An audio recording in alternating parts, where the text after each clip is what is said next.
Welcome to SDV news. ముందుగా headlines చూద్దాం.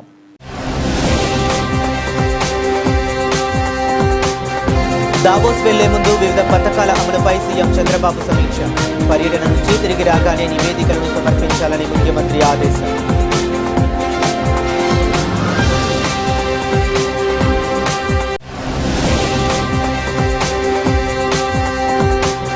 AP first పేరుతో తిరుపతిలో అతిపెద్ద రీసెర్చ్ సెంటర్ ఏర్పాటుకు నిర్ణయం. AP futuristic innovation and research in science and technology ఏర్పాటుకు చంద్రబాబు గ్రీన్ సిగ్నల్.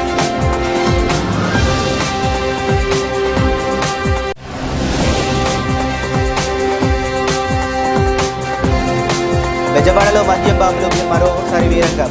బార్లో తప్పతాగి యువకులపై దాడి.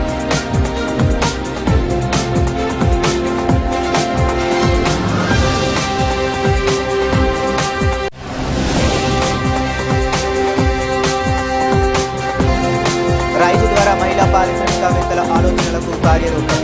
రైజు సెంటర్ నిర్వహణకు నీతి ఆయోగ్కు 1.67 కోట్ల ప్రతిపాదనలు.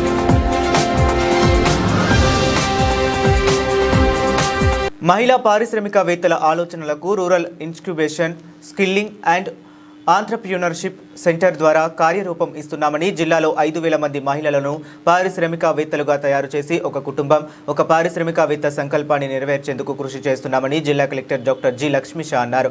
ఒక కుటుంబం ఒక పారిశ్రామికవేత్త సంకల్పాన్ని నెరవేర్చేందుకు రాష్ట్రంలో తొలిసారిగా కేంద్ర ప్రభుత్వ ఆధ్వర్యంలో నీతి ఆయోగ్ ద్వారా ఇబ్రహీంపట్నం మండలం గుంటుపల్లి జిల్లా పరిషత్ ఆవరణలో ఏర్పాటు చేసిన రూరల్ ఇన్క్యుబేషన్, స్కిల్లింగ్ అండ్ ఆంట్రప్రినర్షిప్ సెంటర్ను శనివారం జిల్లా కలెక్టర్ డాక్టర్ జి లక్ష్మీష పరిశీలించి మహిళా పారిశ్రామికవేత్తలతో ముఖాముఖి నిర్వహించారు. అనంతరం మీడియా ప్రతినిధులతో జిల్లా కలెక్టర్ మాట్లాడుతూ పారిశ్రామిక రంగాన్ని ప్రగతి పథంలో పయనింపజేసేందుకు పెద్ద ఎత్తున పెట్టుబడులను, వ్యవస్థాపకతను, ఉపాధిని, ఆవిష్కరణలను ప్రోత్సహించేందుకు గౌరవ ముఖ్యమంత్రి ఆలోచనలను ఆచరణలో పెట్టేందుకు ప్రతిష్టాత్మకంగా చేపట్టిన ఒక కుటుంబం ఒక పారిశ్రామికవేత్త సంకల్పాన్ని ముందుకు తీసుకువెళ్లేందుకు కృషి చేస్తున్నామన్నారు. జిల్లాలో 5,000 మంది మహిళలను పారిశ్రామికవేత్తలుగా తీర్చిదిద్దాలన్న లక్ష్యంతో అడుగులు వేశామని, ఇప్పటికే 1,000 మందికి పైగా మహిళలను పారిశ్రామికవేత్తలుగా తయారు చేయడం జరిగిందన్నారు. కేంద్ర ప్రభుత్వ నేతృత్వంలోని నీతి ఆయోగ్ రాష్ట్రంలో తొలిసారిగా ఎన్టీఆర్ జిల్లాకు రైజ్ కేంద్రాన్ని మంజూరు చేయడం జరిగిందన్నారు. గత ఆగస్టు నెలలో ఇబ్రహీంపట్నం మండలం గుంటుపల్లి జిల్లా పరిషత్ ఆవరణలో ఏర్పాటు చేసిన రైజ్ సెంటర్ ద్వారా మహిళలకు Ratan Tata innovation hub, ALEAP, Vikasa, skill development వంటి సంస్థల ద్వారా పారిశ్రామిక రంగంపై శిక్షణను అందిస్తున్నామన్నారు. మహిళలకు skill development, marketing, finance, social media platforms వినియోగం వంటి అంశాలలో పూర్తి స్థాయిలో శిక్షణ అందిస్తున్నామన్నారు. రైజ్ సెంటర్ నిర్వహణకు 1.67 కోట్ల రూపాయలు మంజూరు చేయాలని నీతి ఆయోగ్కు ప్రతిపాదనలు పంపడం జరిగిందన్నారు. నీతి ఆయోగ్ సహకారంతో జిల్లాలో పెద్ద ఎత్తున మహిళలను పారిశ్రామికవేత్తలుగా తీర్చిదిద్దేందుకు అవకాశం ఉంటుందన్నారు. రైజ్ శిక్షణ కేంద్రం నిర్వహణకు మేనేజర్ను నియమించామని, సెంటర్ నందు ఇంటర్నెట్, కంప్యూటర్ల సౌకర్యాలను ఏర్పాటు చేశామని, మహిళలకు పారిశ్రామిక రంగంలో ఎదురయ్యే సమస్యలను పరిష్కరించి వారి ఆలోచనలను ప్రాజెక్టుగా మలచి వ్యాపారస్తులుగా తీర్చిదిద్దడానికి కృషి చేస్తున్నామన్నారు. Rise centre, rural incubation, skilling and entrepreneurship centre Guntupalli ఇబ్రహీంపట్నంలో స్టార్ట్ చేయడం జరిగింది. ఇది గత జూలై నుంచే మనము కార్యరూపంలోకి తీసుకొచ్చాము. మెయిన్ ఉద్దేశం ఏంటంటే ఇది ఎక్కడైతే సెల్ఫ్ హెల్ప్ గ్రూప్ విమెన్ ఏదైతే ఎంటర్‌ప్రెన్యూర్స్గా పనిచేస్తున్నారో, లేదా ఎంటర్‌ప్రెన్యూర్ అవ్వాలనుకుంటున్నారో, లేదా ఒక ఐడియా ఉంది నేను దీన్ని ఎలాగా కార్యరూపంలోకి తీసుకురావాలనో, లేదా నేను ఒక యాక్టివిటీ చేస్తున్నాను కానీ దీన్ని ఎలా మార్కెట్ లింకప్ చేయాలి, దీన్ని ఎలాగ ఇంప్రూవ్మెంట్ చేసుకోవాలి అనే దాని గురించి ఎవరికైతే తప్పన ఉంటుందో అటువంటి వాళ్ళకి హ్యాండ్ ఓవర్ చేసి వాళ్ళు మంచి పారిశ్రామికవేత్త ఎదగడానికి చేయడానికి కావాల్సిన అన్ని అవకాశాలని, ఆ సదుపాయాలని ఈ రైజ్ సెంటర్లో తీసుకురావడం జరుగుతుంది. ఇది ముఖ్యంగా 1 ఫ్యామిలీ 1 ఎంటర్‌ప్రెన్యూర్ కాన్సెప్ట్ ఏదైతే రాష్ట్ర ప్రభుత్వం స్వర్ణాంధ్ర విజన్లో భాగంగా మనకు లక్ష్యాలను ఇచ్చిందో అది అచీవ్ చేయడానికి, అలాగే లఖ్పతి దీదీస్ని కూడా తయారు చేయడానికి ఏదో వికసిత భారత్లో కాన్సెప్ట్ ఉందో ఈ రెండిట్లో భాగంగా ఈ కార్యక్రమం చెప్పడం జరుగుతూ ఉంది. ఇక్కడ ముఖ్యంగా వాళ్ళకి ఏ ప్రకారంగా హెల్ప్ చేయగలుగుతామంటే, కొంతమందికి ఐడియా ఉంది, అమలు చేయడానికి అవకాశం కావాలి. కొంతమంది అమలు చేస్తున్నారు కానీ మార్కెట్ లింకేజ్ లేదు. కొంతమందికి చేస్తున్నారు చిన్న లెవెల్కి కానీ వాళ్ళకు లోన్ కావాలి. సో కొంతమంది బాగా చేస్తూనే ఉన్నారు కానీ డెవలప్మెంట్ అంటే వృద్ధి, ఆ ప్రోగ్రెస్ అంతా అనుకున్నట్టు లేదు. సో ఇటువంటి డౌట్ ఉన్న వాళ్ళకి, ఇటువంటి అవకాశాలు కావాల్సిన వాళ్ళకి హ్యాండ్ అవుట్ చేయడానికి రతన్ టాటా ఇన్నోవేషన్ స్పోక్ ఏదైతే ఉందో వాళ్ళతో మనము ఎంఓఈ చేసుకున్నాము. వాళ్ళు ఒక ఐడియాని ఏ ప్రకారంగా మనం ఆర్టికులేట్ చేయాలి, ఒక ఐడియాని ఏ ప్రకారంగా మార్కెటింగ్ లింక్ చేయాలి, అలాగే ఎలాగ దీన్ని పబ్లిసిటీ చేయాలి, అలాగే మార్కెటింగ్ చేసుకోవాలనేది గైడెన్స్ ఇస్తారు. అట్లాగే ఎలీప్ మీకు అందరికీ తెలుసు, association of lady entrepreneurs of India ఏదైతే ఉందో వాళ్ళ ద్వారా కూడా మనం ఇక్కడ ఎంఓఈ చేసుకున్నాము. వాళ్ళు ఏం చేస్తారంటే ఇక్కడ వచ్చిన మహిళలకి, ఇక్కడ ఉన్న మహిళలకి వాళ్ళ ఇంట్రెస్ట్ బట్టి, వాళ్ళ అవకాశాలు బట్టి, వాళ్ళకు ఉన్న ఆసక్తిని బట్టి వాళ్ళు హ్యాండ్ అవుట్ చేయడము, వాళ్ళకి గైడ్ చేయడము, స్కిల్లింగ్ ట్రైనింగ్ చేయడము, అట్లాగే వాళ్ళకి మార్కెట్ లింకింగ్ చేయడంలో ఉపయోగపడుతుంది. ఇదే కాకుండా మనకైతే వికాస ఉందో ఈ ప్లేస్మెంట్ సెల్ ఏదైతే ఉందో దీని ద్వారా ఇక్కడ జాబ్ మేళాస్ అయితే మనం పెడుతున్నాము జిల్లా వ్యాప్తంగా, అదే ప్రకారంగా రైస్ సెంటర్లో కూడా సెల్ఫ్ హెల్ప్ గ్రూప్ విమెన్ లేదా వాళ్ళ పిల్లలకి ఎక్కడైనా జాబ్స్ కావాలి, లేదా వాళ్ళకి ఒక ట్రైనింగ్ కావాలి, స్కిల్ డెవలప్మెంట్ కావాలి అంటే ఈ వికాస ద్వారా, అలాగే AP state skill development corporation ద్వారా వాళ్ళకి స్కిల్లింగ్ ఇవ్వడానికి, అలాగే వాళ్ళకి ఈ ప్లేస్మెంట్ ఇవ్వడానికి కూడా ఈ రైస్ సెంటర్ ఉపయోగపడుతుంది.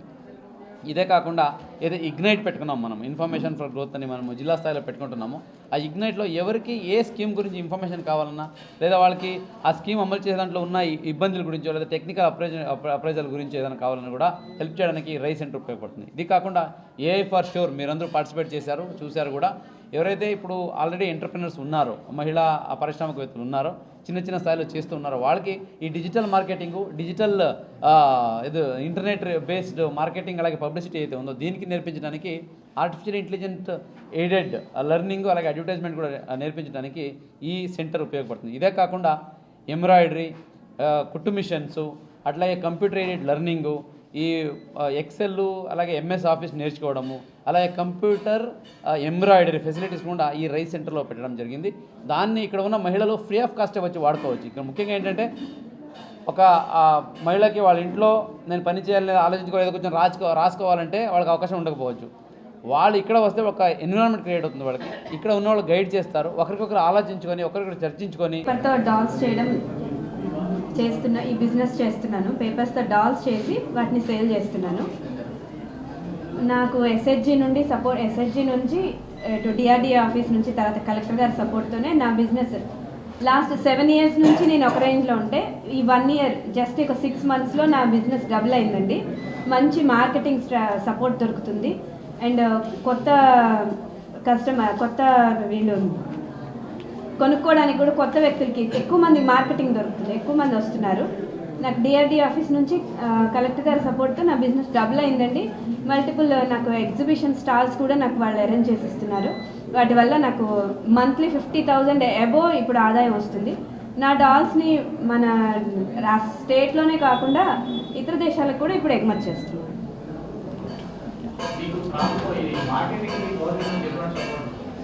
నాకు మార్కెటింగ్ అండి ఏఐ ఫర్ షూర్ ద్వారా నా పాంప్లెట్స్ నేను తయారు చేస్తున్నాను. నా మార్కెటింగ్ చేసుకోవడానికి వీళ్ళు తెలిసిన వాళ్ళని ప్రమోట్ చెప్తున్నారు. వాళ్ళకి నేను పర్సనల్గా అండ్ మా ఎస్హెచ్జి నుంచి కూడా నేను వాళ్ళ దగ్గర నుంచి మార్కెటింగ్ తీసుకుంటున్నాను. వాళ్ళు ప్రమోట్ చేస్తున్నారు నా ప్రోడక్ట్ని. ప్రమోట్ చేయడం వల్ల 1-2 కాదు 100లో నాకు ఆర్డర్స్ వస్తున్నాయి. ఈ skilling training through rise centre ఇప్పుడు చెప్పాలి.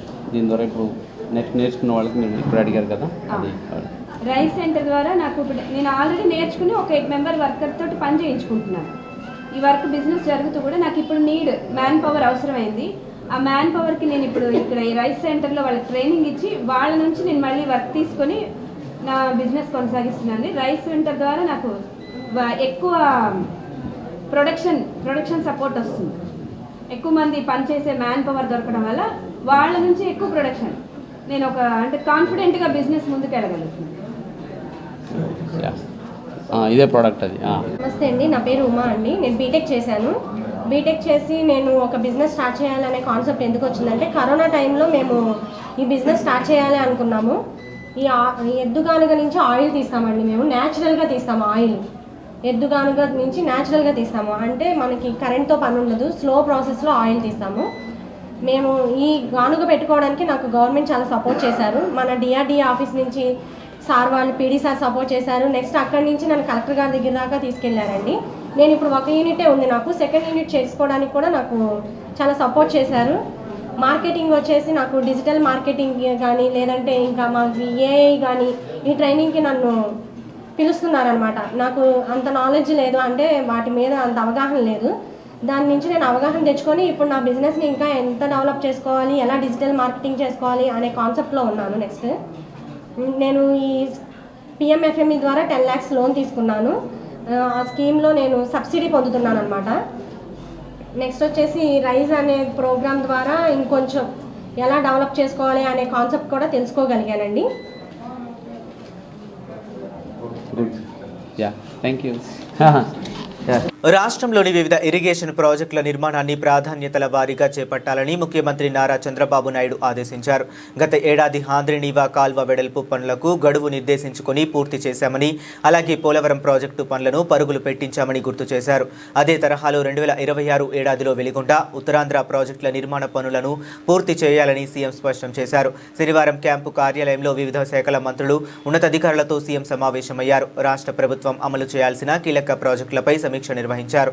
రాయలసీమలో ఉద్యాన రంగంలోని అభివృద్ధి కార్యక్రమాలు, పూర్వోదయ పథకం, నల్లమల సాగర్ సహా ఇరిగేషన్ ప్రాజెక్టులు, వివిధ శాఖల్లో చేపట్టాల్సిన PPP ప్రాజెక్టులు, జల్ జీవన్ మిషన్ పథకం, సాస్కి నిధుల వినియోగం వంటి అంశాలపై చర్చించారు. దావోస్ పర్యటనకు వెళ్లే ముందు ఆయా పథకాలు, ప్రాజెక్టులపై సమీక్షించిన సీఎం దావోస్ పర్యటన నుంచి తిరిగి రాగానే తనకు సమగ్ర నివేదికలు సమర్పించాలని మంత్రులకు, ఉన్నతాధికారులకు ఆదేశించారు. ఈ సందర్భంగా సీఎం చంద్రబాబు మాట్లాడుతూ, గత ఏడాది వివిధ రంగాల్లో పెద్ద ఎత్తున అభివృద్ధి కార్యక్రమాలు చేపట్టాం, అలాగే సంక్షేమాన్ని అమలు చేశాం. 2026 కీలక ప్రాజెక్టులను చేపట్టాల్సి ఉంది. ముఖ్యంగా పూర్వోదయ స్కీమ్ ద్వారా ప్రకాశం సహా రాయలసీమలోని 9 జిల్లాల్లో అభివృద్ధి చేయొచ్చు. ఉద్యాన రైతులకు పెద్ద ఎత్తున మేలు జరుగుతుంది. పూర్వోదయ స్కీమ్లో భాగంగా విడతల వారీగా ఉద్యాన రంగం అభివృద్ధిపై దృష్టి సారించాలి. ఈ ఏడాది 2 లక్షల హెక్టార్లలో ఉద్యాన పంటలు పండించేలా రైతులను సమాయత్తం చేయాలి. ఇక పథకంలో భాగంగా చేపట్టాల్సిన irrigation, road network, logistics connectivity, warehousing సదుపాయాలు, కోల్డ్ చైన్ వ్యవస్థలను అభివృద్ధి చేసుకోవాలి. ఆయా శాఖల్లో అభివృద్ధి చేయాల్సిన పనులపై జిల్లాల వారీగా జాబితాను సిద్ధం చేసుకోవాలి. కేంద్ర ప్రభుత్వం పూర్వోదయ స్కీమ్ కింద 40,000 కోట్లు ఇచ్చేందుకు సిద్ధంగా ఉంది. దీనికి అదనంగా మరికొన్ని ప్రాజెక్టులను సిద్ధం చేయాలి అని సీఎం ఆదేశించారు.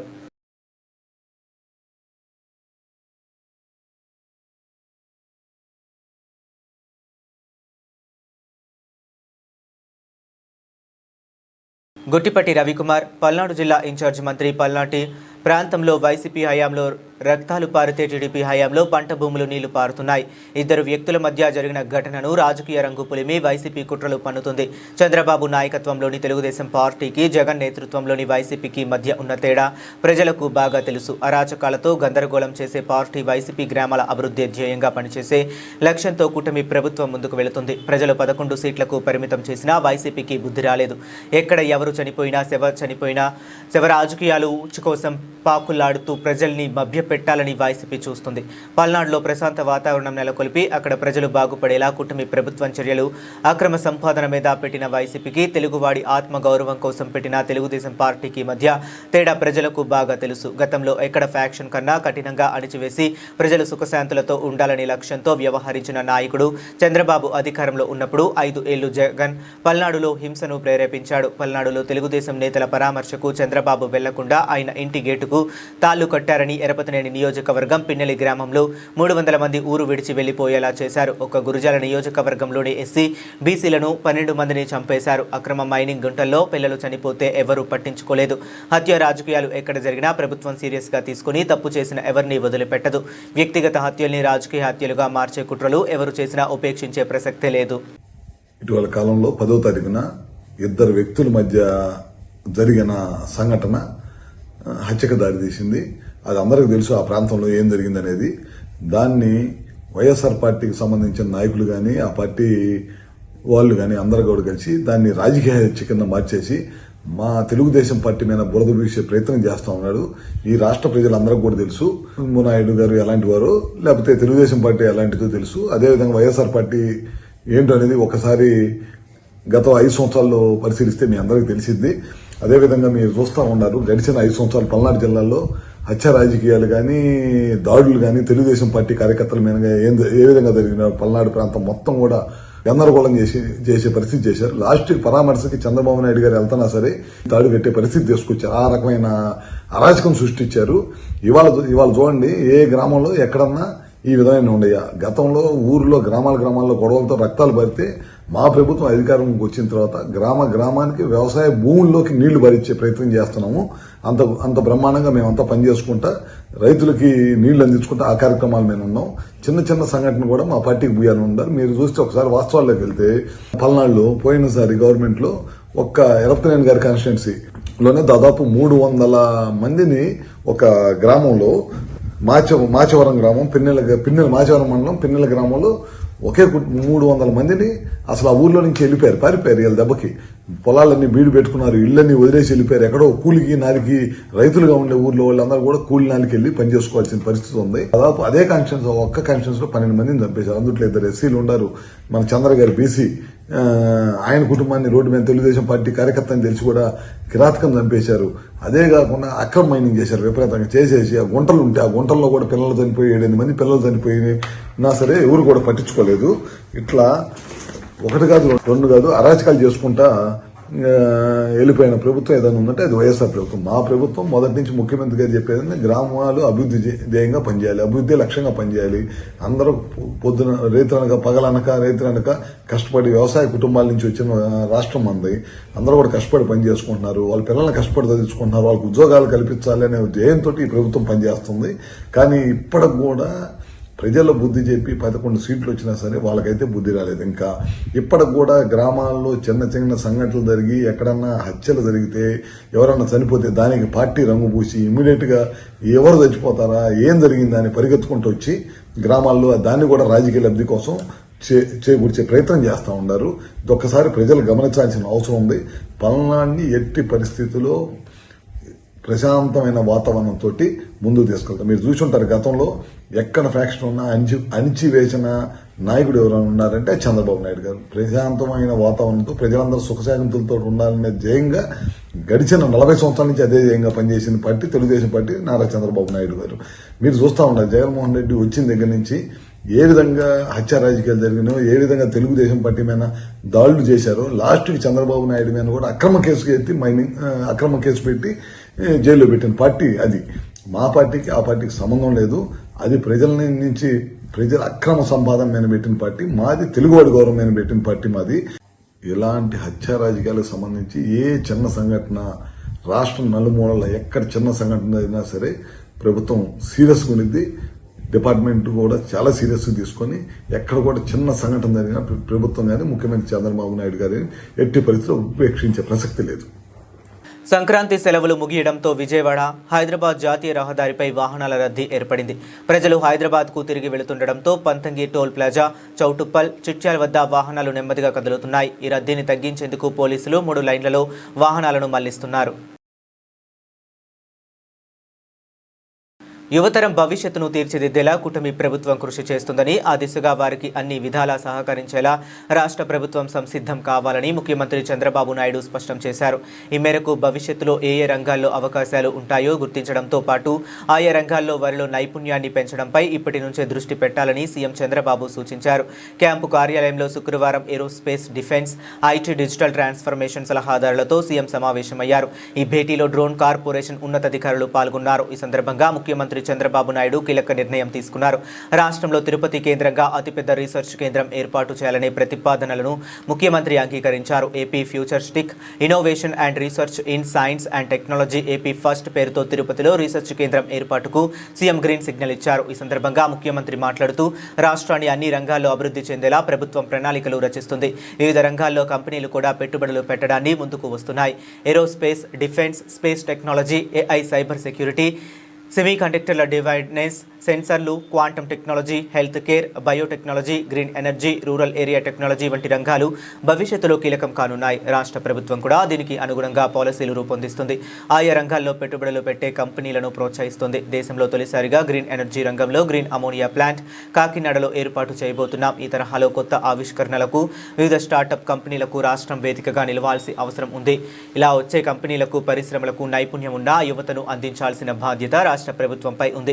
ఈ మేరకు భవిష్యత్తులో డిమాండ్ ఉన్న రంగాలకు పెద్దపీట వేయటమే కాకుండా స్టార్టప్ కంపెనీలను ప్రోత్సహించాల్సిన అవసరం ఉంది. వీటికి రాష్ట్ర ప్రభుత్వం వైపు నుంచి ఓ అతిపెద్ద రీసెర్చ్ కేంద్రం అవసరం.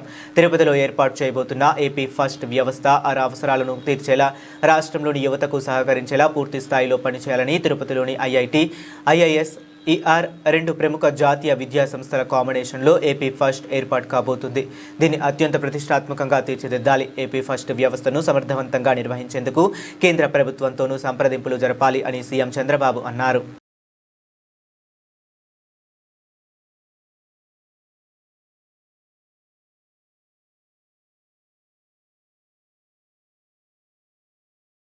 రెండు 2024 ఎన్నికల్లో ప్రజలు ఆగ్రహానికి గురై కేవలం 11 సీట్లకే పరిమితమైన వైసీపీ నేతల తాచుపాము బుద్ధి మారకపోవటం రాష్ట్ర దౌర్భాగ్యమని రాష్ట్ర సమాచార గృహ నిర్మాణ శాఖ మంత్రి కొలుసు పార్థసారథి తీవ్రస్థాయిలో ధ్వజమెత్తారు. రాష్ట్ర అభివృద్ధిపై, ముఖ్యంగా ప్రజా రాజధాని అమరావతిపై వైసీపీ విష ప్రచారం చేస్తుందంటూ మండిపడ్డారు. శనివారం మంగళగిరిలోని టీడీపీ కేంద్ర కార్యాలయం ఎన్టీఆర్ భవన్లో ఏర్పాటు చేసిన మీడియా సమావేశంలో మంత్రి మాట్లాడుతూ రాష్ట్ర భవిష్యత్తును నాశనం చేయటమే లక్ష్యంగా వైసీపీ వ్యవహరిస్తుందని ఆరోపించారు. ఈ రాష్ట్రంలో గతంలో ఎన్నడూ లేని విధంగా గ్రామాన ప్రజలందరూ కూడా సంతోషంతో సంక్రాంతి సంబరాలని జరుపుకోవటం చాలా ఆనందాన్ని కలిగించిందని చెప్పేసి కూడా నేను ఈ సందర్భంగా తెలియజేస్తా ఉన్నాను. నేను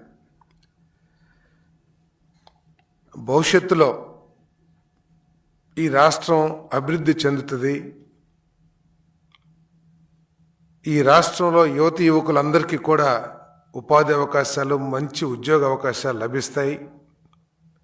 మా రాష్ట్రం కూడా దేశంలో నెంబర్ 1 స్థాయికి వెళ్తుంది మా రాష్ట్రం అని ఎన్నో ఆశలతో ఆశాజనకంగా ఉన్న ప్రజల నమ్మకాన్ని విధ్వంసం ఒక అలవాటుగా చేసుకున్న వైఎస్ఆర్ కాంగ్రెస్ పార్టీ నాయకత్వం ఈ రాష్ట్రం మీద, రాష్ట్రంలో జరుగుతున్న అభివృద్ధి కార్యక్రమాల మీద, రాష్ట్రానికి వస్తున్న పెట్టుబడుల మీద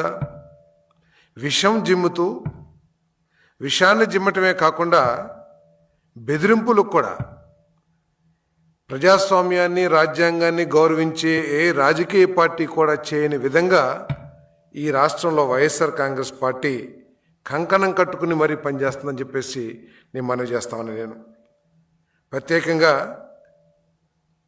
ఏ రాష్ట్రానికైనా సరే ఒక మంచి రాజధాని కావాలి, మా రాజధాని బాగుంటుంది, మా రాజధానిలో ఉపాధి అవకాశాలు లభిస్తాయి, గ్రామాల నుంచి ఎన్ని వేల మంది వెళ్ళినా కూడా మాకు ఏదో ఒక ఉపాధి లభిస్తుంది అని చెప్పేసి రాష్ట్రంలోని ప్రజలందరికీ కూడా ఆ రాజధాని పట్ల ఒక నమ్మకాన్ని కలిగించే విధంగా రాజధానిని అభివృద్ధి చేసుకోవాల్సిన అవసరం ఉంటుంది. దురదృష్టం, వైఎస్ఆర్ కాంగ్రెస్ పార్టీ 2019-24 మధ్యలో అధికారంలోకి రావటం మూలంగా ఈ రాష్ట్ర ప్రజల కలలన్నీ కూడా విధ్వంసం చెంది ఈ రాష్ట్రానికి రాజధాని లేకోకుండా 5 సంవత్సరాలు మరి ప్రజలందరూ కూడా భరించాల్సిన పరిస్థితి వచ్చిందని చెప్పేసి మనం చేస్తాను. ఒకసారి మనం చరిత్ర చూసుకుంటే గత 10 సంవత్సరాలు కనుక మన రాజధాని గురించి ఆలోచన చేస్తే 2014 ఎన్నికల్లో ఆ రోజు వైఎస్ఆర్ కాంగ్రెస్ పార్టీ నాయకుడిగా అధికారం కోసం పోరాటం చేసిన జగన్మోహన్ రెడ్డి గారు, నేను హైదరాబాద్ను మించిన మహానగరాన్ని ఆంధ్రప్రదేశ్లో ఏర్పాటు చేస్తానని చెప్పేసి ఆ రోజు ఎన్నికల ఉపన్యాసాల్లో చెప్పారు. ఆ రోజు ప్రజలందరూ కూడా చంద్రబాబు నాయుడు గారికి పట్టం కట్టారు. చట్ట ప్రకారం, రాజ్యాంగ ప్రకారం 2014లో అధికారంలోకి వచ్చిన ప్రభుత్వానికి రాజధాని నిర్మించుకునే హక్కుని మరి ఆ రోజు విభజన చట్టం కల్పించిన విషయం అందరికి తెలిసిందే. మరి ఆ రోజు అసెంబ్లీలో చంద్రబాబు నాయుడు గారు ప్రతిపాదించిన అమరావతి రాజధానిని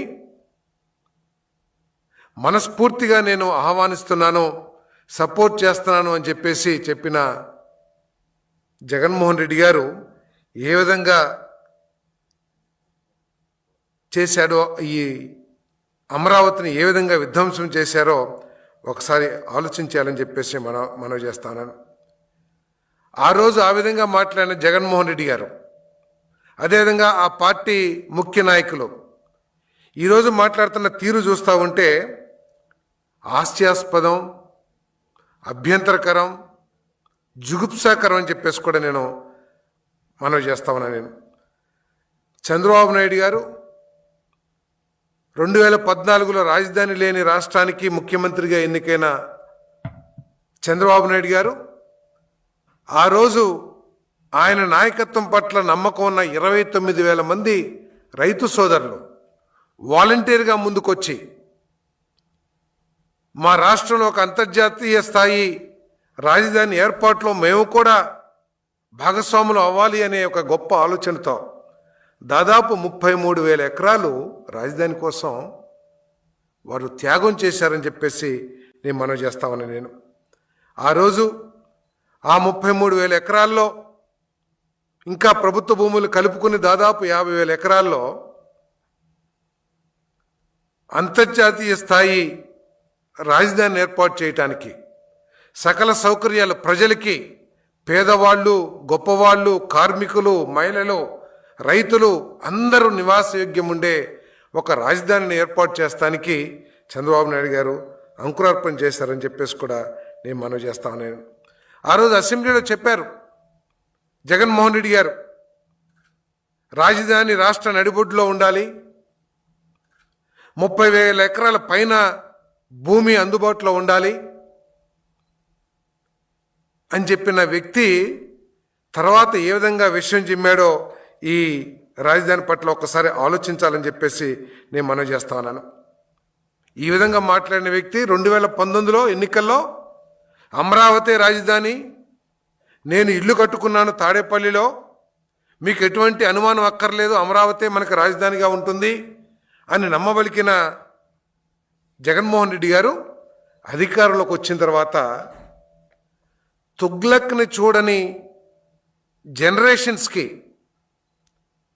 తుగ్లక్ ఆలోచనలు నా ఆలోచనలాగానే ఉంటాయి అనే విధంగా ఆయన పరిపాలన ద్వారా మరి ప్రజలకి తుగ్లక్ను గుర్తు చేశాడని చెప్పేసి నేను ఈ సందర్భంగా నేను మనవి చేస్తాను. నేను ఏదో సామెత ఉంది, ఊరందరిది ఒక దారి అయితే ఉలిపి కట్టది మరో దారి అని. విజయవాడ కేదరేశ్వరపేట మాధురి బార్లో మరో ముఠా ఆగడాలు వెలుగులోకి వచ్చాయి.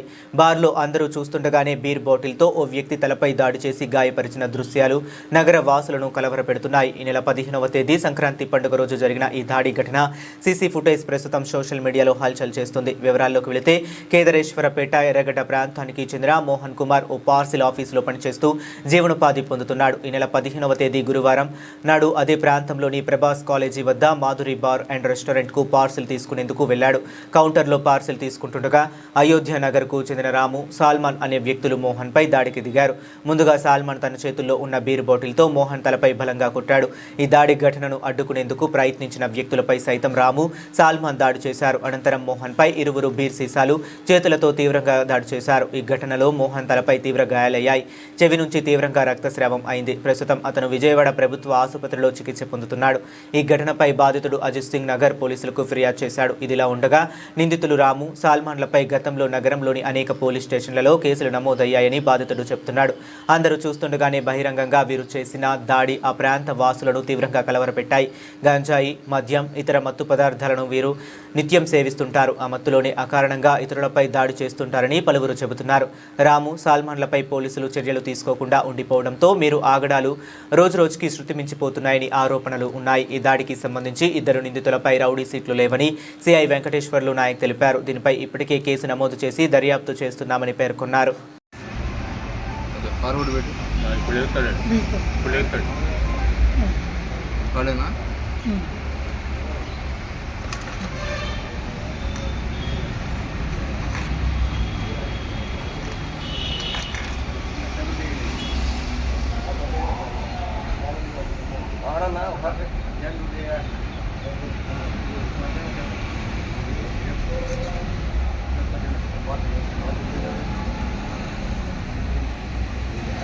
అయిపోయిందా అంతేనా?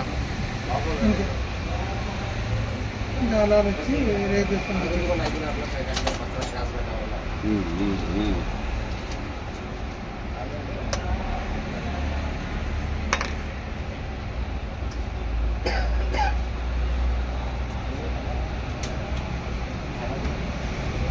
సిపిఐ కేంద్ర కమిటీ నాయకులు కె నారాయణ కేంద్ర రాష్ట్ర ప్రభుత్వాలపై విరుచుకుపడ్డారు. ప్రభుత్వాలు ప్రజా వ్యతిరేక విధానాలను అవలంబిస్తున్నాయని విమర్శించారు.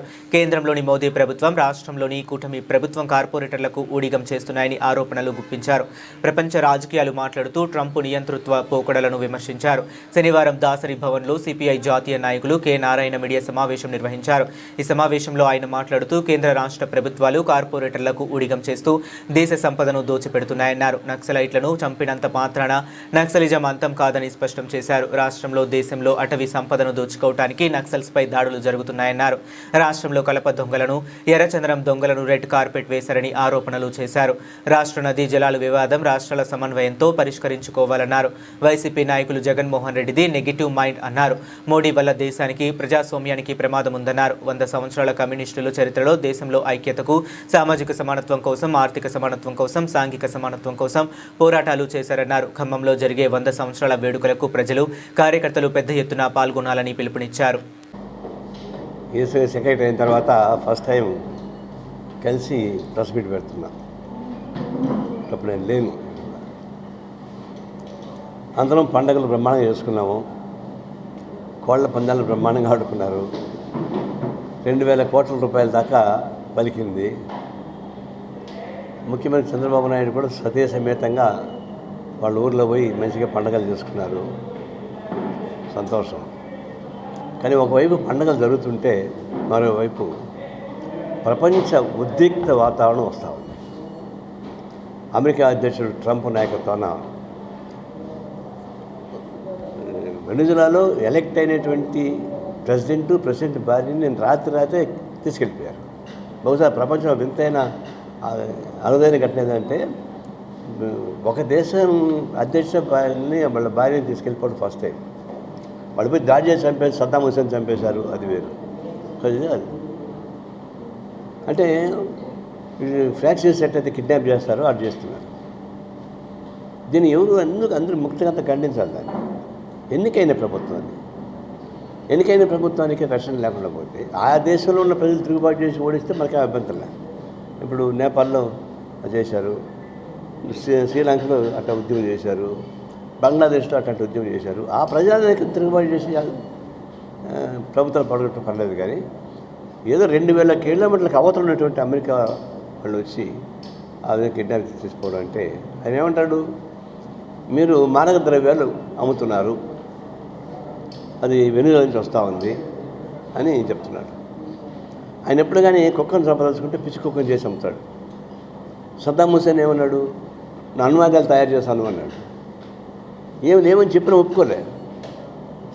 దాడి చేశాడు, ఆయన చంపేశారు, మీరు హ్యాండ్ ఓవర్ అయిన గవర్నమెంట్. ఇప్పుడు అది తేలేదుగా, అణ్వాయుధాలు తయారు చేసేటువంటి అనుమానం ఇంత చెప్పలేదు పోయారు.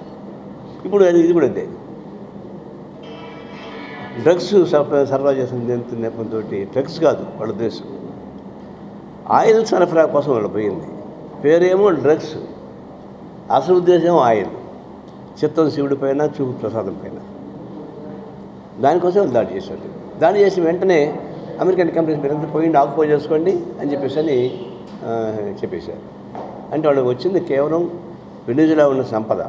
ప్రపంచంలో సౌదీ తర్వాత అతిపెద్ద ఆయిల్ ఉత్పత్తి దేశం వెనిజులా. తర్వాత గ్రనైట్, భూగర్భ సంపద ఇవన్నీ ఉన్నాయి. దాన్ని దోపిడీ చేసుకోవడానికి ఉపయోగపడే పద్ధతులు ఆయన దాడి చేసేసారు. వెనిజులా మనకు చౌకగా ఆయిల్ ఇస్తూ ఉంది భారతదేశానికి, అది ఆపాలి. ఇప్పుడు ఇరాన్ మీద దాడి చేస్తున్నాడు. మన సోవియట్ యూనియన్ ఆయిల్ సప్లై చేస్తుంటే సోవియట్ యూనియన్ పైన ఆన్సర్ ఇచ్చి మన మీద ఆన్సర్ తెచ్చాడు. 500 times ఆన్సర్ ఆర్థిక బాధ పెట్టాడు. అంటే రాజకీయాలుగా ఉండాలి, డెవలప్మెంట్ ఆస్పెక్ట్ డెవలప్మెంట్గా ఉండాలి. రాజకీయాలకు డెవలప్మెంట్కి ముడిపెట్టి బ్లాక్మెయిల్ చేయడం ఏంటి? మనం ఎందుకైనా మా భారతదేశ ప్రభుత్వం ఎక్కడ చౌకటి తీసుకుంటుంది పోయి దాన్ని బ్లాక్మెయిల్ చేయడం ఏంటి? అంటే ఒక విధంగా ప్రపంచవ్యాప్త బ్లాక్మెయిలింగ్కి సింబల్ ట్రంప్. హిట్లరు ఒక విధంగా హిట్లర్ని మెచ్చుకోవచ్చు. వాడు దాడి చేశాడు, శత్రువు. నేను కమ్యూనిజాన్ని అంతం చేస్తా అన్నాడు, దాడులు చేశాడు, చివరికి వాడే పోయాడు అనుకో, అది వేరు. కానీ ఈ వానికన్నా దూరం. ఇప్పుడు ఏమవుతుందంటే ట్రంపే బెటర్గా, హిట్లరే బెటర్గా ఉన్నాడు ఈ ట్రంప్ కన్నా అని. అంటే ఒక రాజకీయ సిద్ధాంతం కోసం ఫైట్ చేసింది హిట్లరు, కమ్యూనిజం ఉండకూడదని చెప్పని. ఇది కేవలం ఆర్థిక దోపిడీ కోసం దాడి చేస్తుంది ట్రంప్.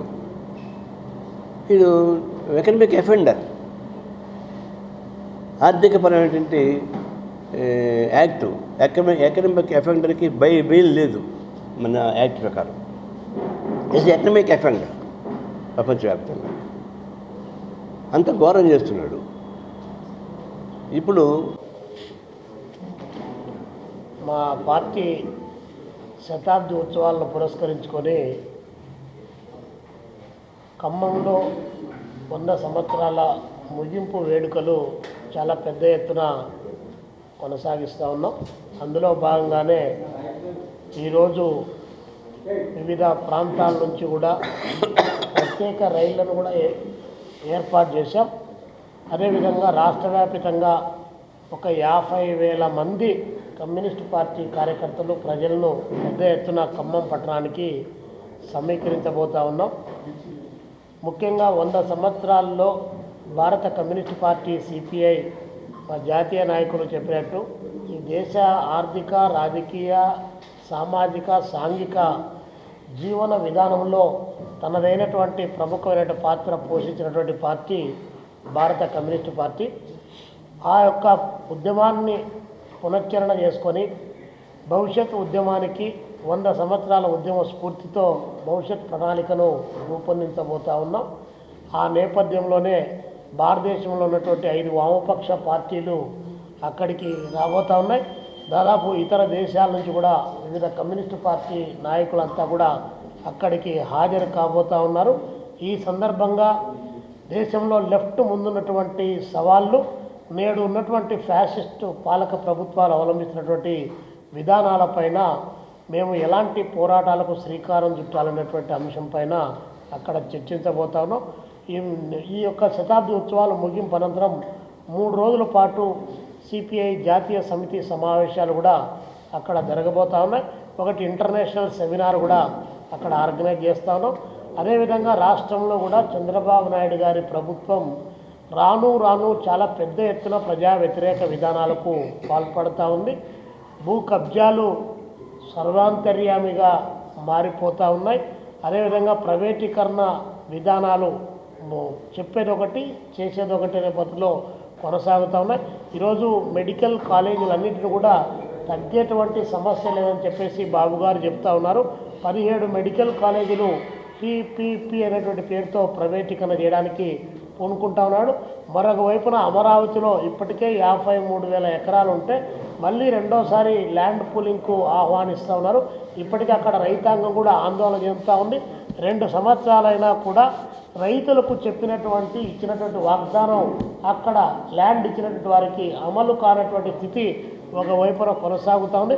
కాబట్టి ఈ నేపథ్యంలో రానున్నటువంటి రోజుల్లో భవిష్యత్తులో మరింత పెద్ద ఎత్తున సమరశీల పోరాటాలకు భారత కమ్యూనిస్ట్ పార్టీ 100 ఏళ్ల ఉద్యమ స్ఫూర్తితో ముందుకు పోతుంది.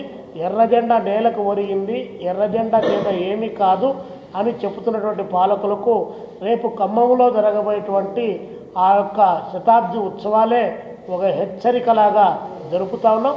ఆ స్ఫూర్తితో మరింత పెద్ద ఎత్తున పోరాటాలకు సిద్ధమై ప్రజా ఉద్యమాలను విస్తృతపరిచి రానున్న రోజుల్లో వామపక్ష ఐక్యతను పునరేకీకరణ భారత కమ్యూనిస్ట్ పార్టీ సిపిఐ కోరుకున్నటువంటి నేపథ్యంలో ఈ రాష్ట్రంలో ఉన్నటువంటి ఇతరేతర శక్తులన్నిటి కూడా ఐక్యం చేయడానికి కావాల్సినటువంటి ఒక రాజకీయ కర్తవ్యాన్ని కూడా అక్కడ రూపొందించబోతున్నామని చెప్పేసి సందర్భంగా తెలియజేస్తూ ప్రజలందరూ కూడా పెద్ద ఎత్తున తరలి రావాలని చెప్పేసి ఈ సందర్భంగా పిలుపునిస్తా ఉన్నాం. ఒక మాట బులెటిన్ ముగించే ముందు మరొకసారి హెడ్లైన్స్ చూద్దాం.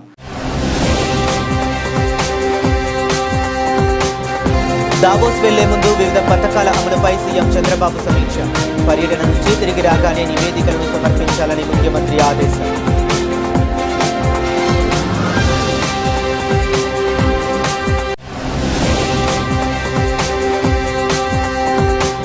ఏపీ ఫస్ట్ పేరుతో తిరుపతిలో అతిపెద్ద రీసెర్చ్ సెంటర్ ఏర్పాటుకు నిర్ణయం. AP futuristic innovation and research in science and technology ఏర్పాటుకు చంద్రబాబు గ్రీన్ సిగ్నల్.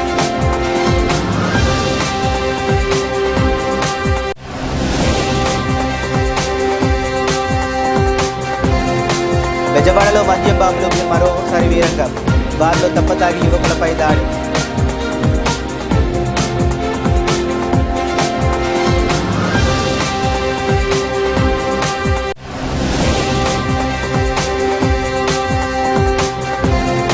రైతు ద్వారా మహిళా పారిశ్రామికవేత్తల ఆలోచనలకు కార్యరూపం. రైతు సెంటర్ నిర్వహణకు నీతి ఆయోగ్కు 1.67 కోట్ల ప్రతిపాదనలు.